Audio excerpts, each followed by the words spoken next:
Kapag maingay ang politika, mas lalong dapat malinaw ang paninindigan. Hindi lahat ng maingay ay tama at hindi lahat ng tahimik ay takot. Sa laban ng politika, tibayan ng prinsipyo ang tunay na panalo. Habang patuloy ang ingay ng politika, mas lalong umiinit ang opinyon ng sambayanan. Sa huli, ang kasaysayan ang huhusga kung sino ang tunay na bawat salita sa Senado, mabilis na nagiging usapan ng buong bayan. Sa gitna ng intriga at politika, paninindigan pa rin ang bagong araw, pero parehong tension pa rin ang bumabalot sa politika sa bawat desisyon ng lider, nakasalalay ang tiwala ng Habang dumarami ang tanong, mas lalong naghahanap ng sagot ang sambayanan. Sa mundo ng politiki, bawat hakbang ay may kaakibat na epekto. Maaaring matapos ang sesyon, pero panahon ngayon, isang pahayag lang, pwedeng umalingaw-ngaw sa buong bansa.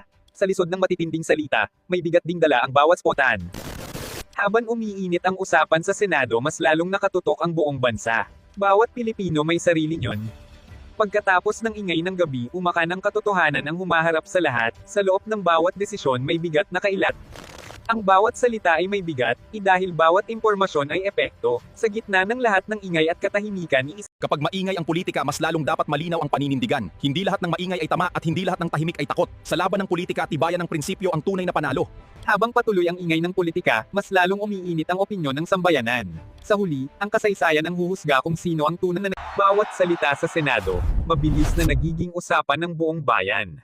Sa gitna ng intriga at politika, paninindigan pa rin ang bagong araw, pero parehong tension pa rin ang bumabalot sa politika sa bawat desisyon ng lider, nakasalalay ang tiwala ng Habang dumarami ang tanong, mas lalong naghahanap ng sagot ang sambayanan. Sa mundo ng politiki, bawat hakbang ay may kaakibat na epekto. Maaaring matapos ang sesyon, pero panahon ngayon, isang pahayag lang, pwedeng umalingaw-ngaw sa buong bansa.